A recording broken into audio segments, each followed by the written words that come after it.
let's talk about balance, because wow, it is not just a hot topic, but a difficult topic to really get into and achieve, because there's just so much nuance there. And especially if you're like me and you're someone who has a full-time job and you have side hustle businesses and you have other responsibilities. Like, y'all, I'm up at the church all the time. I have like a thing this Saturday. I have like a meeting next. It's ridiculous. So like, if you're really busy, balance can be really hard to achieve, and it's very important to living a happy life. Okay, so let's talk about it. But for this conversation, we're definitely gonna need some coffee, and I'm thinking some iced coffee because it is like 70 degrees outside, and I'm filming this in March, so it's like one of the first really nice days. So I'm gonna get some coffee. We're to film this, and then I'm gonna go outside. So let's chat quickly. Okay, I'll be right back. Much better. These are my color changing cups, but when I happen to get a yellow one, it doesn't really look any different. Maybe if I had to put like water, it would look yellow, but I don't know that I would like that either.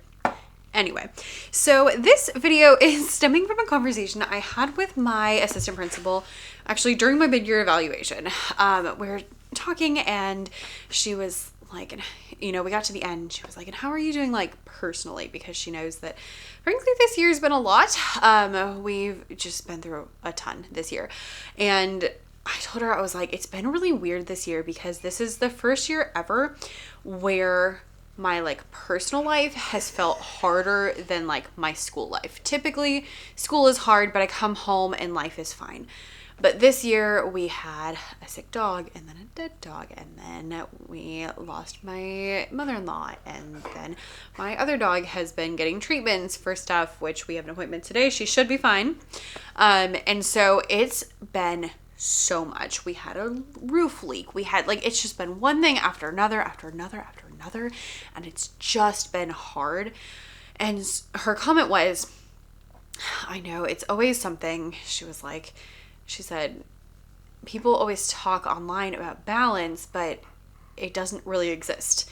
And I walked out and I was like, she's so right. And that's the reminder that we all need, is that balance really doesn't exist, because it's not a perfect magical scale. What I talk about in this book, The Happier Teacher Life, that I wrote a really long time ago, but that still is true these days, is all about like getting things done and teaching without losing your mind. I would love to go back and revise it. Anyway, that's a thing for a different story. But what I talk about there is that people think of balance as a scale. You think, okay, we should be here. But it's not a scale, because sometimes work is really hard and sometimes life is really hard. And if you have a side hustle, it's almost like you have a 3-sided scale, because now nothing is ever going to be even, because as soon as you hit one, everything else flies apart. And so it's not a scale, it's more of a pendulum. Think of those the Newton's ball thing. What, I don't know what those are called. Newton's cradle? Is that what they're called? Science teachers, help me out. Where you let one go and it swings, and then this one swings out, and it goes back and forth and back and forth. And sometimes the pendulum swings like this, and sometimes the pendulum swings like this. And that is the most important distinction for you to make when it comes to talking about balance, is it's not a scale, it's a pendulum. Because I don't know about you, but all times are not equal. I teach elementary music, which means during Christmas, y'all, December is crazy town. This past December, I took K through 2 on a field trip. I took my choir kids on 2 field trips to 3 places. One of them we went 2 different places. We had a concert for school. I had a concert, like I sing in a choir, so we had a concert. I had my church kids doing a program. There's a lot of stuff going on in December. December is hectic. So do you think I got a lot of stuff done in December in my business? No. Do you think I get a lot of stuff done in like the house in December? No. I'm lucky if I can like keep it baseline clean. Because December is super chaotic for school. But then once we get to like January is a pretty normal month for school. Yes, it's a long month, but there's not as many programs. There's not as many field trips. It's just more of a go to work, come home kind of thing. And that means that then I have more time and energy and thought for the other things in my life. Or for example, I just finished choir. My choir had choir that my students choir, my 4th and 5th graders, had their last concert last week. Tomorrow we're having like our party and then we're done. So I now have one night of the week back, whereas I have been giving an extra, hour, which turns into like 2 hours by the time people get picked up and I get home. I get that time back. And so my like April is going to be less heavy on the school stuff because I don't have choir. I don't have any field trips in April. Because it's April, we're testing, which is obnoxious, but it means that I don't have like super important lessons going on. We're mostly just having fun. And so like it just swings back and forth. And then in the summer, I don't have any school. And so it's very open. So this pendulum swings back and forth. So the first thing I need you to know is that balance is not a scale, it's a pendulum, and it changes. There are seasons where this part of your life takes priority. There's a season where this part of your life takes priority. And you need to be aware of those things, but you don't need to be like stressed out about them, okay? If everything is not in perfect alignment, that's normal and it's okay.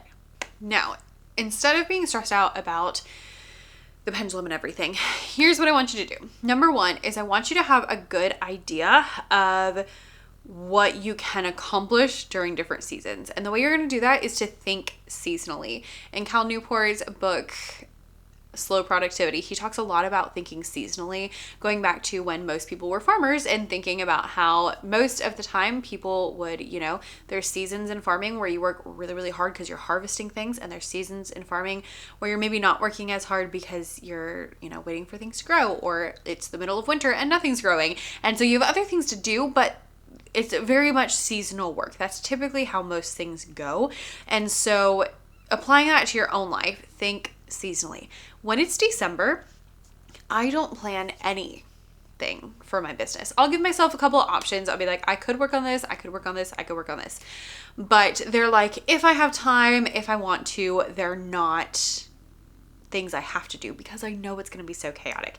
And so those kind of things are me thinking seasonally. I know this part of my life is a lot harder in December. Therefore, I'm going to take my other parts of my life and calm them down. I also, this year, I had someone come in and clean the house and like deep clean in December, and it was the best decision I ever made. It was glorious. I'm so glad we did that because it just meant that like through the chaotic season, I still had, obviously, like I still have to clean, but not nearly to the point of what I needed to do before. And then when people were coming over, I wasn't as stressed out. And so those things kind of took things off my plate because I was thinking seasonally of this part of my life is going to be hard, so I need other parts of my life to be easier.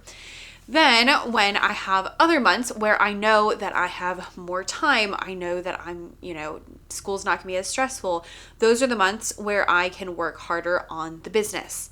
And so I can put more effort over there. Or where I can put more effort into myself if I am feeling stressed out and all of those kind of things, because sometimes you just need it. Even to the point where, I'm gonna be honest, the last few weeks of school have just been a lot. It's just been a lot. There's been a lot going on. We had concerts, we had craziness, we had weather, we had picture day, we had there's been events all the time and just a lot. And so this week actually I had an eye doctor's appointment, and it was one of those things where it was at a time where it was like, okay, I could go and I could come back. Or I could go and I could take the rest of the day off and get a little bit of extra time to myself. And I decided to do that second one, and it was glorious. I didn't need the extra hour or two, however long it was. After the eye doctor appointment, I probably could have gone back to work, but it was just so nice to be like, okay, I only have, 3 classes today, and then I'm with the eye doctor, and then I can do whatever I want afterwards, and I don't have to stress, and I don't have to be worried about everything. I'm not getting home super late, because for me, getting home late is the worst. And so that little thing was me trying to alleviate a little bit of pressure, and I scheduled it way before, obviously, than I had it, but it worked out so well because it just went into that thought of thinking seasonally in terms of giving yourself a little bit of space. So think seasonally in terms of everything. As you look at your calendar, think, okay, I know that this is going to be soccer season, so I'm going to be really busy, transporting my kids around, or this season's going to be this or that, or think about those kind of things. And then from there, you can plan your projects around there. So I'm talking mostly to side hustlers. If you're a side hustle person, then you're going to want to plan your projects around whatever's going on in your life. Don't plan a super huge time intensive project during a really busy time of your life, but instead plan it on a different time, and then maybe something that still needs to get done but isn't as like time intensive and thought intensive can get done in those busier seasons. The more you can think seasonally as far as projects, the better your life is going to be, because you're just not going to stress yourself out for no reason. So far we've got balance doesn't exist. It's more of a pendulum. You need to think seasonally when it comes to your projects. And number 4 is that you need to incorporate what you can into your routine. So what I mean by this is I want you to sit down and I want you to have a tentative plan for the week. This plan can change, and it probably will. My plan changes every week, but I have my ideal week. That's my plan for a normal week. So normally on a Tuesday, I come home, I film videos, I make dinner, I, eat dinner, I do, whatever it is that I do.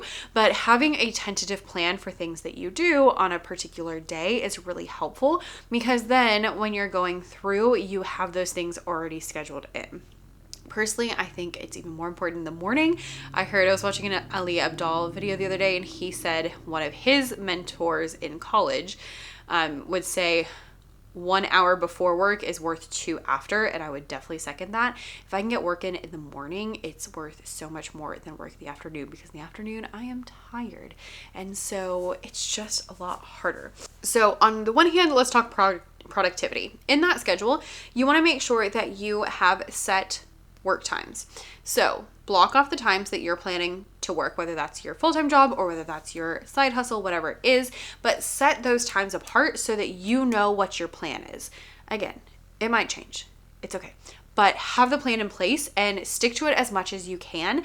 That's really going to help alleviate a lot of the pressure of the other things going on, because if you have those times already planned in, then you can get them in. And if you're working along the way, if you have to miss one day here or one day there, it's not going to be the end of the world. So schedule in set work times. That's usually the tip I give you for everything. Schedule in set work times. I work Tuesdays and Thursdays. I get a whole hour in the morning, and then I always film on Tuesdays, typically in the afternoon, and then I work usually after dinner, like 2 to 3 days a week. And so like those are my set work times that I try to get in as much as I can. And if something happens, then something happens. Last week I didn't film a video because I don't remember why, but last week I didn't film any videos because I was busy or something. And so it happens. But the more you can stick to those set work times, the better off you're going to be, because you'll have that time where you can get things done. So have set work times. In those set work times, have really specific goals. Most of those goals are going to revolve around projects that need to get accomplished, and make sure that you know what projects you're accomplishing. I personally am one of the people who is just always doing a bit too much. And so typically in the past, I would sit down and every month I would have a list of like 10, 15 things that I wanted to get done. And spoiler alert, I can't get 10 to 15 things done in a month. So I've really been working on not just having a project that's like the clear, this is what I'm working on, but having a clear project that I'm working on and having less projects that I expect myself to get done, because I just was never finishing them. So nowadays I'll pick a couple of projects and I will knock them out one at a time. Mostly. And I'll go through and I just, I'm like, okay, this is what we're working on. And I've been really clear with myself about this. So for example, this month, in case you were wondering, in March, I have my little swans. This month, my top thing is I want to finish my Easter workbook. After that's done, I probably will do these in reverse order. So I'll probably do the Armor of God game, and then I'm working on a series of lessons that have to do with Elijah and Elisha from the Old Testament. Okay, so those are the 3 like business things. I have a couple of non-business things that I also want to get done, but I try to stick with just 3 to 4 that have to do with the business, because it is a side hustle and there's only so much time I have done. Now, what typically happens is I set those intentions, and then I'll, make my plan for the week, and then I'll be like, oh, but I need to work on this. Oh, I need to work on this. Oh, I need to work on this. And I just want to do all the things. And so what I've been doing the last month or 2 is I've been really clear about, this is the most important thing I'm doing this week.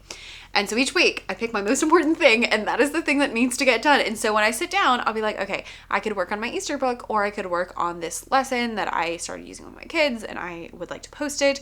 And I'm like, no, Becca, we're finishing this book because you need to close the loops. So I have been a lot more specific with myself about that, and that might help you too.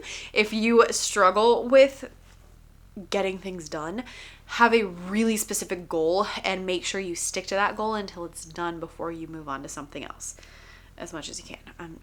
I'm not amazing at it, but it is what it is. So set specific work times, have specific goals, and then have what I call a go-to activity. So this is something that I can kind of keep up with and keep going back to when I need something to do. And it may not be that most important project, because a lot of times that most important project requires a lot of effort and a lot of time and a lot of thinking, and you might need something during other times that needs a little bit less thinking time. Like, hey, I'm sitting in front of the couch. What could I work on? Oh, well, I could work on some new flashcards. Okay, that's something that doesn't take a lot of brain power, but does need to get done. Or I finished, this blog a few minutes early. I have like 15 minutes. It's not a lot of time to like really get into the meat of a project, but I can work on those flashcards. And so like have something like that that's not super difficult that you can kind of pick up and put down and just have it in your list of things you can work on. And anytime you have extra time, go to that go-to activity. Okay, so those 3 things alone will really help you with your like productivity. And so that's the one side of your, not scale, one side of your pendulum is our productivity stuff. On the other side of the non-productivity stuff is incorporating fun things into your routine. Okay, so we're incorporating productivity into our routine. We're also incorporating fun things into your routine. And this is something that I was definitely missing for a very long time. And what I found was the longer I go without doing anything for myself, the grumpier that I get, because I'd be like, oh, well, making products is fun. Yeah, it's fun, but it's also not really for you. Like, it's kind of for you, but it's not really for you. And so I would get grumpier and grumpier and grumpier until I got really grumpy, and then I didn't want to do anything at all. So these days I have really been trying to like incorporate things into my routine to just make, like, I keep thinking sustainable productivity is kind of what I'm going for. Just, productivity that can keep going without burning myself out, without stressing myself out. Sustainable productivity. That's what we're going for. So in order to do those things, here's a couple of things that I suggest you do. When you're scheduling out the set work times, also schedule out 30 minutes for yourself, for whatever you want. Okay? That might be you sitting with your coffee in the morning, reading a book.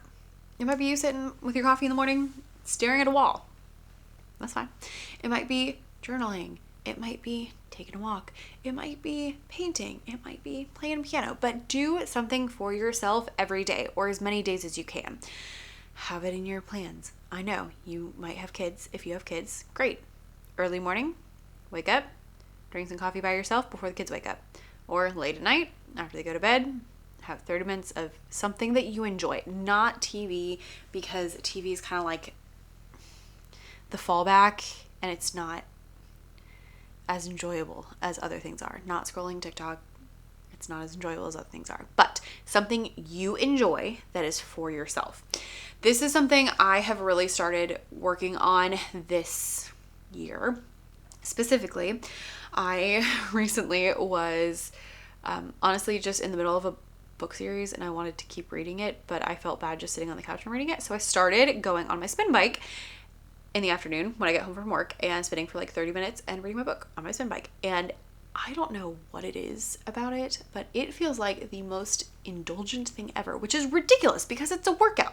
And so I'm like working up a sweat, but I'm reading my book, and it just feels so nice because it's for me, because I want to read my book, and it's like 30 minutes where I get to do whatever I feel like and no one gets to bother me, and it feels so good. And I like that it's also a workout thing, because I think it like is producing endorphins, and that's really what's making me feel really good. But I get off and I feel so good, and my mind feels more clear. I think it's the moving the body thing. My mind feels more clear. The book helps me like disengage from reality. I only read fiction books on the spin bike. That's the rule. Only fiction books, only what I want to. And so it's just been so nice. I know that sounds so stupid, but that's been my 30 minutes a day, or at least some days.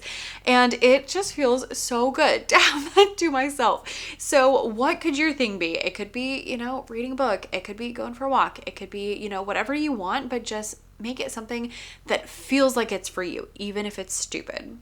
Make it something that feels like it's for you. It's for you, so no one has to care.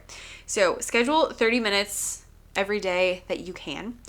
And then schedule something monthly that you can look forward to.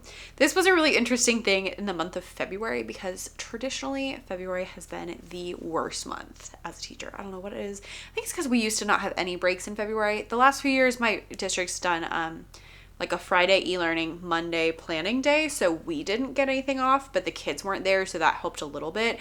But previously we wouldn't get anything off. We would just go straight from Martin Luther King to St. Patrick's Day, because yes, we do get St. Patrick's Day off. And so it was miserable.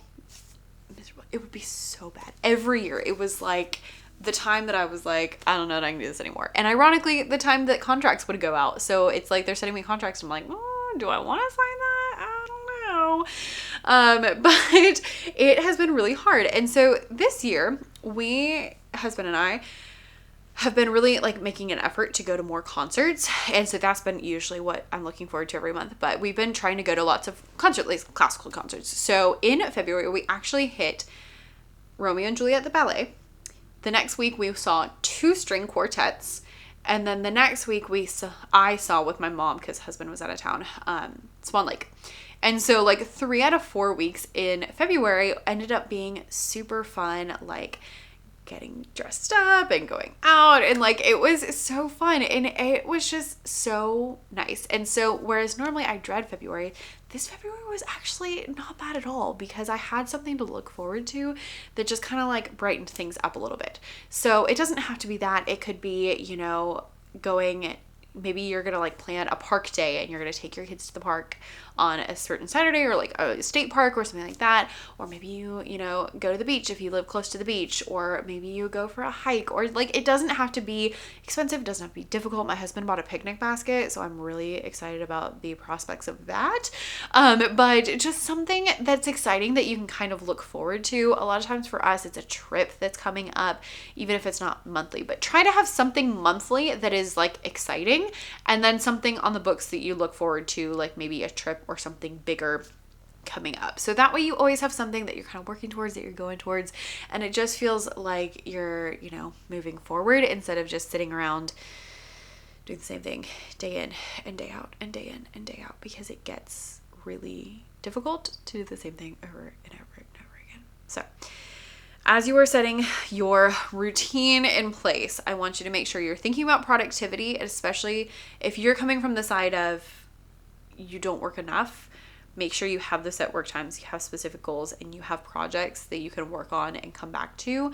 And if you are someone like me who could work all day every day, if nobody tells you different until you like can't function anymore, then you want to make sure you're adding 30 minutes to yourself for whatever you want, scheduling in something monthly, and having something to look forward to every once in a while, so that way it just brightens things up and makes things a little more interesting. And then when people are like, hey, what have you been up to? You can be like, oh, well, I went to this concert the other day and it was a great time.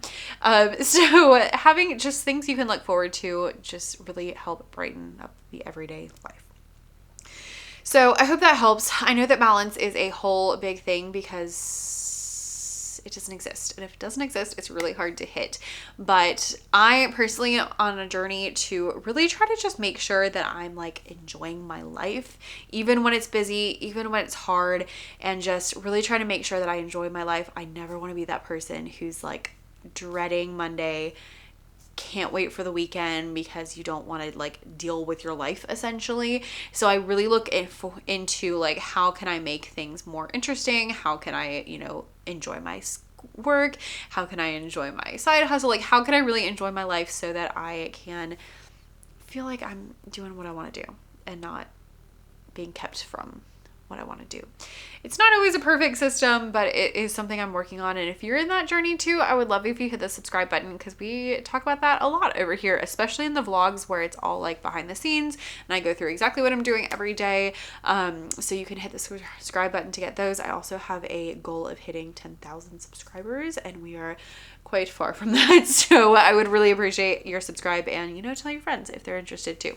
Now, part of my balance today is I made a deal with myself that if I filmed 2 videos, I could go sit outside with the rest of my iced coffee and read my book. So I'm gonna go do that now and enjoy a few minutes to myself and let my dog enjoy some time outside, and I will see you in the next one. Thanks for watching. Bye.